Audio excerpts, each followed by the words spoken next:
सुशासन बाबू कहलाने के बाद भी उद्योगों का नहीं लगना, लोगों को संतुष्ट नहीं होना यहाँ उद्योग लगाने के लिए, ये एक बड़ी बात है जिसकी कल्पना जो है वो कहीं ना कहीं सम्राट चौधरी ने शुरू कर दिया है। सम्राट चौधरी दुनिया भर से उद्योगपतियों को बुला रहे हैं, उनको अलग अलग तरह से मेरी बातचीत हो रही थी 2 दिन पहले ही हम लोगों ने नमन जी से बातचीत किया था, वो भी इस पार्ट में एक बड़ा हिस्सा है। कई देशों के वो प्रतिनिधियों को पदाधिकारी बनाते हैं, किसको नहीं बनाते। हाँ, ये नीतीश का विशेषाधिकार, बैलेंस करके चलते थे सर वो। मुझे याद आता है कि 2021 में जब उपेंद्र कुशवाहा जदयू में अपनी पार्टी का विलय किए थे, उसके बाद कई लोगों को उस समय संभवतः ललन सिंह अध्यक्ष हुआ करते थे जी, और ललन सिंह ने उपेंद्र कुशवाहा के लोगों को कमेटी से बाहर रखा था। नोरमा ग्रुप, जो सोचता है वो करता है, आपके अपने सपनों का आशियाना।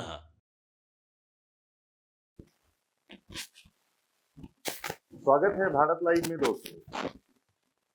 भारत लाइव के भीतर की बात, बाबा बैठे हुए हैं हमारे, सब कुछ नॉर्मल चल रहा है, सब कुछ अपने सबके अनुसार चल रहा है। बाकीपुर की रंगोली बच चुकी है और देखने में लग रहा है कि सब जगह हर चीज अपनी जगह पे, लेकिन कहीं ना कहीं भीतर खाने में कुछ पक रहा है। भीतर सब कुछ शांत नहीं है।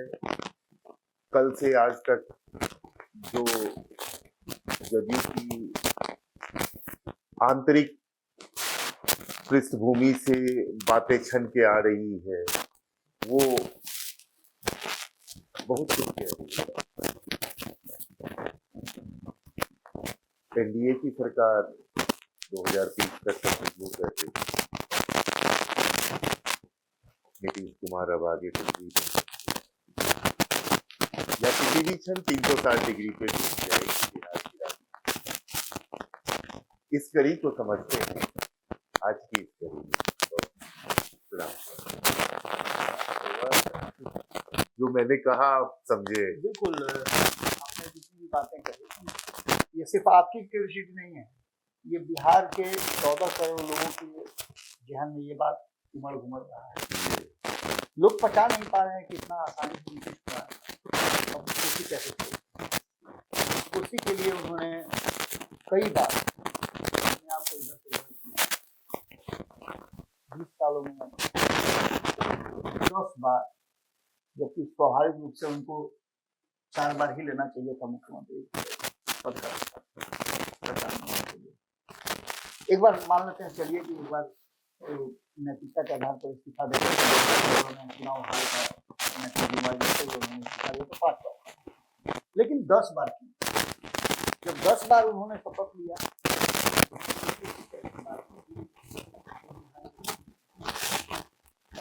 अगर 10 बार किया था,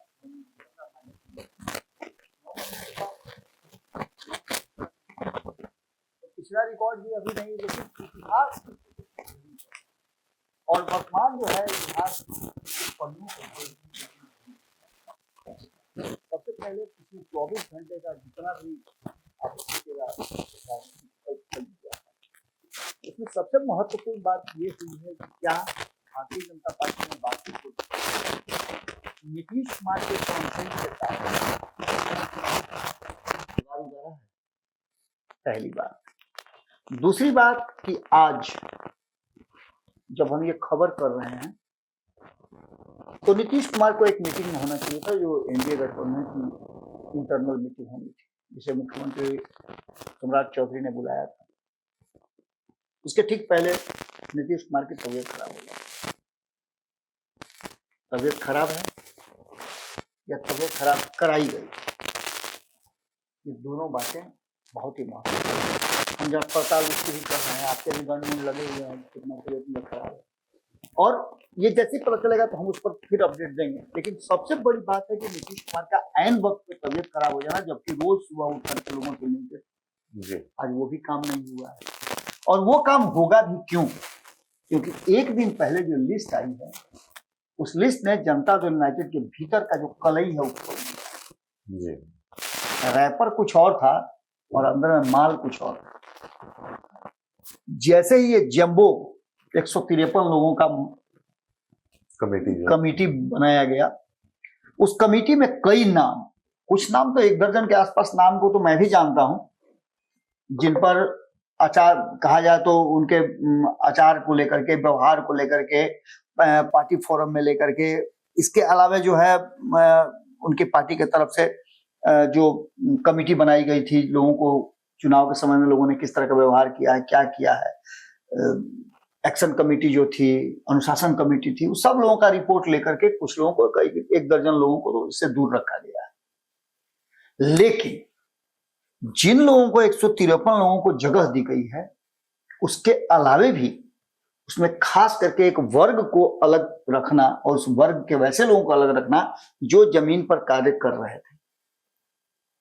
तो कहीं ना कहीं इस बात की तरफ इशारा हो रहा है कि जनता दल यूनाइटेड के भीतर भी अब वो बात नहीं रह गई है जो नीतीश वाली बात हुआ करती थी। नीतीश अपने 20 साल के शासन में आप उठा के देख लीजिएगा, कभी भी उनके पार्टी के भीतर इस बात को लेकर के विद्रोह नहीं हुआ कि पार्टी में किसको पदाधिकारी बनाते हैं, किसको नहीं बनाते हैं। ये नीतीश का विशेषाधिकार, बैलेंस करके चलते थे सर वो।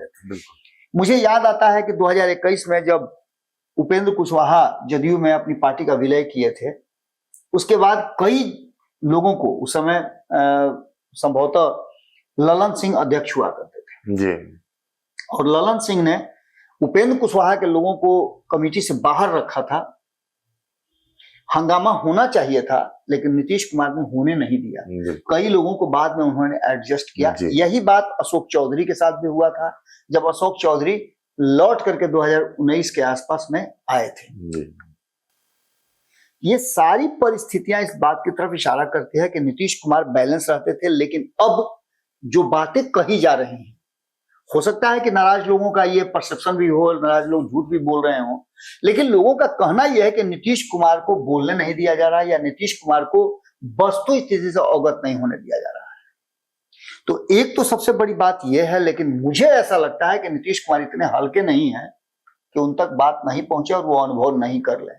राजनीतिक रूप से सबसे बड़ा धुरंधर अगर कोई बिहार की राजनीति में है तो वो नीतीश कुमार है। बिल्कुल, क्योंकि नीतीश कुमार के हर एक्ट में राजनीति होती है। राजनीति ओढ़ना बिछाना सारा राजनीति से ही उनका शुरू होता है। कोई भी राजनीतिक गतिविधि होगा सर, या बिहार में कोई भी विकास की बात भी होगी, तो उसको सर कोरिलेट करते हैं नीतीश एक्शन से लोग। बिल्कुल, जबकि वास्तविकता यह है कि 20 साल का इतिहास उठा के देख लीजिए, तो बिहार में जो सबसे जरूरी था इंफ्रास्ट्रक्चर, वो था रोजगार। क्योंकि 90 में जब, माफ कीजिएगा 2000 में जब झारखंड अलग हुआ, उसके बाद से बिहार में बचा कुछ भी नहीं। जो उद्योग और रोजगार के जो साधन थे वो समाप्त हो गए। उसके बाद नीतीश कुमार ने सड़कें बनाई, सब कुछ किया, लेकिन उद्योग नहीं लगे। जबकि 15 साल के लालू शासन में उद्योग तो लगे थे, वो उखड़ गए थे। यहाँ के सुशासन को नहीं रहने के कारण। लेकिन सुशासन बाबू कहलाने के बाद भी उद्योगों का नहीं लगना, लोगों को संतुष्ट नहीं होना यहाँ उद्योग लगाने के लिए, ये एक बड़ी बात है, जिसकी कल्पना जो है वो कहीं ना कहीं सम्राट चौधरी ने शुरू कर दिया है। सम्राट चौधरी दुनिया भर से उद्योगपतियों को बुला रहे हैं, उनको अलग अलग तरह से। मेरी बातचीत हो रही थी 2 दिन पहले ही, हम लोगों ने नमन जी से बातचीत किया था, वो भी इस पार्ट में एक बड़ा हिस्सा है। कई देशों के वो प्रतिनिधियों को, इन्वेस्टर्स को से के साथ मीटिंग कर चुके हैं। उस मीटिंग के बाद वो इसमें लगे भी हुए हैं कि जल्दी से उद्योग आए, जिससे कि बिहार पर जो ठप्पा लगा हुआ, धब्बा लगा हुआ है पलायन प्रदेश का, वो कहीं से कहीं समाप्त हो जाए। तो एक तो ये बात है कि जो वर्तमान सरकार के मुखिया हैं, वो अपने हिसाब से अब बिहार को चलाने और बिहार में लोगों की बातों को सुन करके उसको कैसे इंप्लीमेंट किया जाए उस पर काम कर रहे हैं। तो दूसरी तरफ जनता दल यूनाइटेड के भीतर कोलाहल मचा हुआ है, एक हंगामा मचा हुआ है। अब जदयू का क्या होगा? कई नेताओं से जदयू की मेरी बातचीत हुई है, जो कमेटी में है भी और जो नहीं भी है। उन दोनों लोगों से बातचीत का मतलब यही है कि कहीं ना कहीं नीतीश खेमे में एक बड़ा धमाका होने की संभावना बदल गई है। उसका सबसे बड़ा कारण है कि पार्टी के राष्ट्रीय कार्यकारी अध्यक्ष जो हैं संजय झा, पहले नीतीश कुमार के पास ये लोग जा रहे थे, जहां इन लोगों को जाने से मना कर दिया गया। कहा गया कि नीतीश कुमार किसी से नहीं मिलेंगे। जब ये वहां से नाराज होकर के और कमेटी से असंतुष्ट होने के बाद, क्योंकि इसमें से बहुत सारे लोग थे जो पिछली कमेटी का हिस्सा हुआ करते थे और कई लोगों ने बेहतर काम भी किया है। कई लोग तो नीतीश के सामने, किसी भी फोटो में आप देख लीजिए तो वो नीतीश कुमार के सामने नजर आए। सुबह 4 बजे भोर में नीतीश कुमार हो तब, या 12 बजे रात में हो नीतीश कुमार तब, उनके बगल में एक फोटो चेहरा जरूर हुआ करता है। ऐसे लोग निश्चित रूप से नीतीश कुमार के करीबी में से रहे होंगे, भले ही वो किसी पद पे नहीं रहे हो या जो भी रहे हो, लेकिन नीतीश कुमार के इर्द गिर्द अगर वो रह रहे हैं तो निश्चित रूप से कुछ ना कुछ तो उनका जरूर होगा। नहीं तो नीतीश कुमार तो ठेल के किसी को अलग कर देते हैं। वैसे लोगों को इस कमेटी से बाहर रखा गया है जिनकी नाराजगी है, और वो खुल करके संजय झा से कह रहे हैं कि क्या आप चाहते हैं हम लोग अभी पार्टी छोड़ने क्या? दैट मीन्स कि कहीं ना कहीं पार्टी के भीतर कुछ बड़ा चल रहा है। बिल्कुल। और ये धमाका जब हो जाए, इसमें से बहुत सारे कुशवाहा नेता हैं जिनको मैं जानता हूं, जो कि नीतीश कुमार के नाक के बाल हुआ करते थे। बिना उनके नीतीश कुमार दाएं बाएं नहीं किया करते थे और एक भरोसा नीतीश कुमार को हुआ करता था। इसमें से कुछ लोग हैं जो इधर उधर भी किए हैं, लेकिन नीतीश कुमार उन पर भरोसा भी करते थे और पार्टी में उनको एक बड़ा पद भी दिए थे। अब जैसे संतोष कुशवाहा की बात कर लीजिए, उनको किसी कमेटी का हिस्सा नहीं रखा गया है, जबकि वो पार्टी के लिए क्या नहीं कर रहे हैं। निशांत के आने के बाद से उनका एक्शन और बढ़ गया था। उनको लगा था कि अब पार्टी में और भी बेहतर कुछ होने जा रहा है। असली बारिश हम लोगों का आ गया है। इसके अलावा जब नीतीश कुमार ने ही सम्राट चौधरी को मुख्यमंत्री बना दिया, तो कौन होता है ये कहने वाला कोई दूसरा कि कुछ उनका आप गुणगान मत कीजिए, उनके बारे में अच्छी बातें मत कहिए। नहीं, और एनडीए की सरकार है। बिल्कुल, एनडीए की सरकार है, मुख्यमंत्री है, कार्य कर रहे हैं, तो एक माने नैतिक आपका जिम्मेवारी भी बन जाता है कि जो वर्तमान सरकार चल रही है उस सरकार की आप कार्यों को, उसके अच्छाइयों को दिखाएं। नीतीश कुमार को लेकर के भारतीय जनता पार्टी करती थी, अभी भी नीतीश कुमार का माला जपने से पीछे नहीं हट रही है। तो आपके यहां से यदि कोई सम्राट चौधरी का नाम ले लेता है, और जी उस सम्राट चौधरी का, जिस सम्राट चौधरी को खुद नीतीश कुमार ने नामित किया हो, ऐसे लोगों को यदि आप कमेटी से बाहर रखते हैं तो निश्चित रूप से आप कहीं ना कहीं पार्टी अहित कर रहे हैं। आप चाहते हैं सर, हमें जहां तक लगता है कि जदयू उसमें एक स्ट्रॉन्ग संदेश देने की कोशिश कर रही है, क्योंकि जदयू की तरफ से जो स्टेटमेंट आया है एक राष्ट्रीय अध्यक्ष, कार्यकारी अध्यक्ष जी के द्वारा, कि मुख्यमंत्री बदला है, पार्टी का विलय नहीं हुआ। जी बिल्कुल। तो ये देखिए, अभी ये कहने का तात्पर्य, ये कहीं ना कहीं आप इस बयान को इस दृष्टि से देख सकते हैं कि ये जदयू के हित वाला नहीं बयान है, जदयू के अहित वाला बयान है। क्योंकि जब किसी मकान को गिराना होता है तो आप देखिएगा कि नीचे वाला ईंटा नहीं गिराया जाता है, तो भरभरा के गिर जाएगा, एक एक ईंटा गिराया जाता है। और ये बयान उसी तरह का बयान है जिसमें ऊपर से पूरे मकान को तोड़ने की साजिश, मैं इसी तरह से देख रहा हूं। और अगर वो लोग ये कह रहे हैं उनके सामने, तो ये बड़ी बात ना है कि आप अगर नहीं डिसीजन लीजिएगा तो हम लोग क्या चाहते हैं, हम लोग पार्टी छोड़ के चले जाएं। दैट मीन्स कि आप वही बात कह रहे हैं जो बात आप लोगों से करवाना चाहते हैं। खैर, इस बात से आगे अगर मैं कहूं तो ये पूरा का पूरा सिनेरियो जो है वो 2 खेमे में बटा हुआ है। एक खेमा ये है जो आज भी नीतीश कुमार को मुख्यमंत्री मानता है, कई लोगों से सुनिएगा भी मुख्यमंत्री वही हैं, बड़े भाई वही हैं, वही सब देख रहे हैं। भाजपा भी इस बात को कह रही है कि नहीं भाई, आज भी नीतीश के नेतृत्व में ही हम चल रहे हैं। लेकिन वास्तविकता यह है कि नीतीश कुमार के हटने से कई लोग नाराज भी हैं, और कई लोगों को यह बात एहसास होने लगा है कि अब तो उनके हाथ में पूरा का पूरा कमान आ गया है। लेकिन इसमें भी 2 तरह के लोग हैं, एक जो नीतीश कुमार का हाथ पकड़ करके उनको चला रहे हैं, नीतीश कुमार से उनके करीबियों को या फिर जो लोग उनसे कुछ बोलना चाहते हैं, बात करना चाहते हैं, उसे मिलने नहीं दे रहे हैं, और एक वो जो पार्टी को अपने कब्जे में रख करके डिसीजन ले रहे हैं। ये दोनों लोग कहीं ना कहीं आम कार्यकर्ताओं को पार्टी से दूर करने की साजिश के हिस्सा हो सकते हैं, जो लग रहा है। और जो बात जनता दल यूनाइटेड के जो समर्पित लोग हैं वो ये कह रहे हैं। सुबह से कई लोगों का फोन मेरे पास, कई लोगों ने मेरी बात हुई। इसमें से अगर देखा जाए तो एक तरफ निशांत को लेकर के कहा जा रहा है कि निशांत को आगे बढ़ाने की बात थी, लेकिन निशांत को भी कोई जिम्मेवारी नहीं दी गई है। निशांत के साथ चलने वाले युवा टीम के बारे में जो चर्चा चल रही थी, उस टीम में से भी कई लोगों को जगह नहीं दी गई है। बात इतना ही नहीं है, आप एक तरफ सम्राट चौधरी का सपोर्ट कर रहे हैं, आपके जो नेता सबसे बड़े हैं वो सम्राट चौधरी को मुख्यमंत्री की कुर्सी तक बैठाने के लिए ले जाते हैं हाथ पकड़ के, और आपकी पार्टी की तरफ से अगर उसका विद्रोह हो तो निश्चित रूप से आप कहीं ना कहीं दो नाव की सवारी कर रहे हैं और कुछ आप अलग कर रहे हैं। तो यहां से एक बात समझ में आती है कि क्या एक बार फिर से कोई बड़ा रिवोल्ट होगा, क्योंकि संभावनाएं अभी खत्म नहीं हुई है, समाप्त नहीं हुई है। भारतीय जनता पार्टी को आप मजबूत कह सकते हैं, दुनिया भर में देश भर में भारतीय जनता पार्टी मजबूत है, लेकिन बिहार में अभी तक उसने नहीं दिखाया कि हम मजबूत है। सम्राट चौधरी प्रयास जरूर कर रहे हैं, सम्राट चौधरी ने दर्शाने की कोशिश भी की है कि वो करेजियस हैं, डिसीजन लेने में उनको कोई आपत्ति नहीं है, बोल्ड डिसीजन लेते हैं चाहे परिणाम जो हो जाए।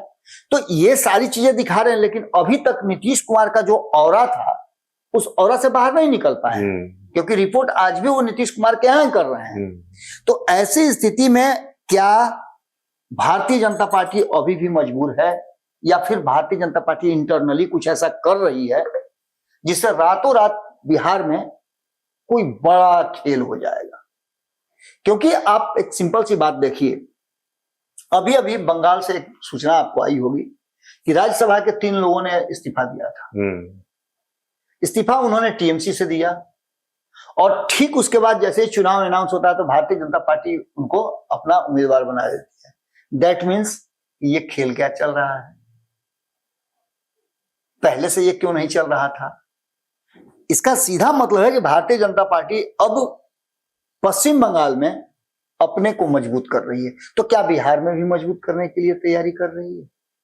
मैं बता रहा हूं कि 20 दिनों का ये जो सफर है, जिसमें बांकीपुर चुनाव की चर्चा आप कर रहे थे कि एक चुनाव भी है, जिस चुनाव को लेकर के कहा यह जा रहा है कि इस चुनाव में एनडीए की जीत से ज्यादा भारतीय जनता पार्टी और नितिन नवीन की जीत और हार से इसको मिलाकर के देखा जा रहा है।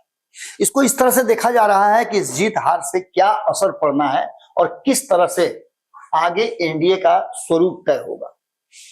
तो इस पूरी कवायद में जनता दल यूनाइटेड की भूमिका क्या होगी? आपने देखा होगा कि एनडीए गठबंधन में जनता दल यूनाइटेड के बड़े नेता उस मंच पे थे जहां उम्मीदवारी के बाद, नामांकन के बाद जो जनता को संबोधित किया जा, सभा किया जा रहा था। अब ऐसे में एक दो बात तो आपको बहुत महत्वपूर्ण समझना पड़ेगा कि नीतीश कुमार को जो भी नई भूमिका देने की कोशिश की जा रही है उस भूमिका को लेने से इनकार कर रहे हैं, चाहे उनके मंत्रिमंडल में जाने की बात को लेकर कहें या फिर रेलवे बोर्ड का उनको अध्यक्ष बनाया जा रहा था उसको लेकर के हो, वो किसी भी पद से इनकार करते जा रहे हैं। तो इसके मायने क्या निकाले, क्या इसके पीछे भी उनकी कोई रणनीति है, वो कोई पद लेना नहीं चाहते हैं, या फिर उनके मन में कोई सवाल चल रहा है? विपक्ष नीतीश कुमार को डिफेंड कर रहा है, नीतीश कुमार से कोई लड़ाई नहीं ले रहा है, उसकी सीधी लड़ाई अब भाजपा से हो गई है। तो क्या विपक्ष को अभी भी इस बात का एहसास है कि नीतीश कुमार कोई बड़ा फैसला ले सकते हैं, यानी कि एनडीए गठबंधन छोड़ने का भी फैसला ले सकते हैं?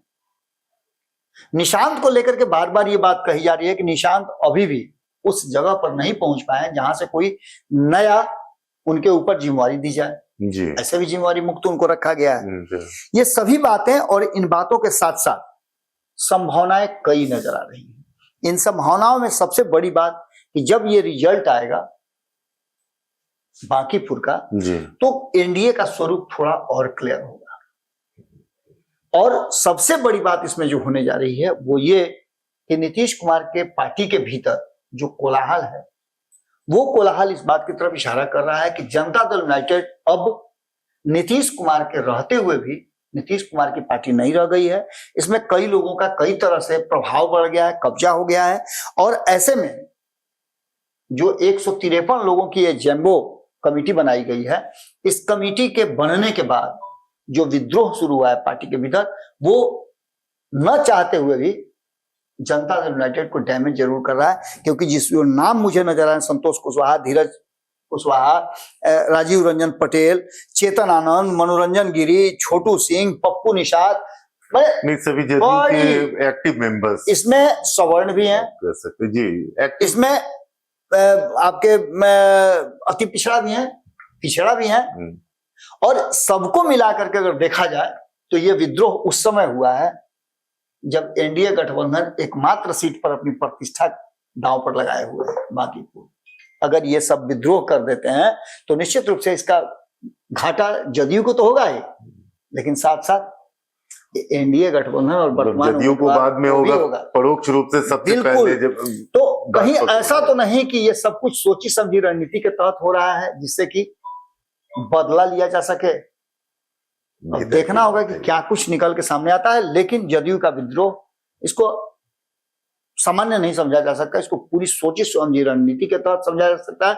या फिर जदयू के भीतर जो बिखराव की बात की जा रही है, कहा यह जा रहा है कि जदयू को सीधे ध्वस्त नहीं करना है, डायनामाइट लेके नहीं उड़ाना है, उसको इस तरह से धीरे धीरे करके इंजेक्शन दे करके उसको परत दर हाँ एक एक ईंटा उखाड़ करके और जदयू को समाप्त करने की भीतर साजिश चल रही है। अब इसको संभालने वाला कौन होगा, उस व्यक्ति की तलाश अभी मुझे भी है।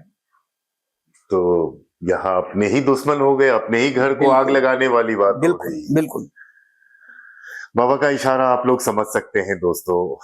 भीतर की बात है, भीतर में आग लगी हुई है, जदयू के भीतर भी आग लगी हुई है, भाजपा के भीतर भी आग लगी हुई है, राजद अलग सुलग रही है। आप क्या कहते हैं वर्तमान राजनीतिक परिप्रेक्ष्य में? बांकीपुर 20 दिनों का सफर, आपकी नजर किस तरफ है?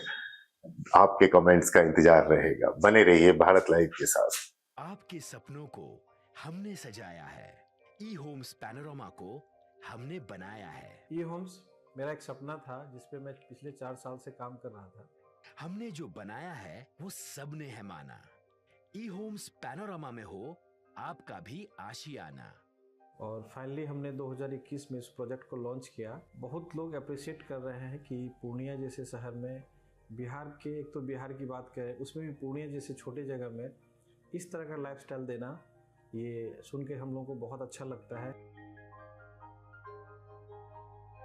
ई होम्स में हमने कुछ और भी किया है, जैसे हम जिस जगह में रह रहे हैं हमारे फैमिली सिक्योर हो, उनको सिक्योरिटी का ध्यान में रखा है।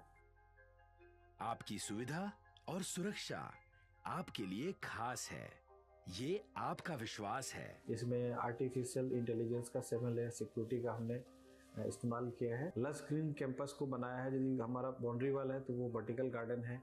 ये जितनी भी फैसिलिटी होता है एक इंटरनेशनल टाउनशिप में ई होम्स है, ये हम लोग विश्वास नहीं कर पा रहे हैं। जो भी हमारे मित्र दोस्त या जो भी हमारे बाहर के बाहर आते हैं तो हम लोगों को बहुत अच्छा सुनने को मिलता है और बहुत अच्छा क्रेडिट मिल रहा है। वो सारा हमने सिर्फ एक बिल्डिंग नहीं बनाया, हमें एक बहुत अच्छा लाइफस्टाइल दिया ई होम्स में, और मेरा एक सपना था जिसको मैं आज फुलफिल होते हुए देख रहा हूँ। ये आपका आवास है। ई होम्स पैनोरामा में अब आपका निवास है। E homes panorama, luxurious lifestyle redefined. Panorama group, जो सोचता है वो करता है। अगर ये वीडियो पसंद आई और वह बिहार के राजनीति और बिहारियत से सरोकार रखेनी तो सब्सक्राइब बटन दबा के चैनल के सब्सक्राइब कर ली। ओजे एगो घंटी बा, ओकरा बटन दबा देला से कुल सटीक और मारक खबर रुआ मुफ्त में मिल जाई। अगर रुआ पत्रकारिता के हमनी के नया प्रयोग में सहयोग कर चाहतानी तो ज्वाइन बटन दबा दी।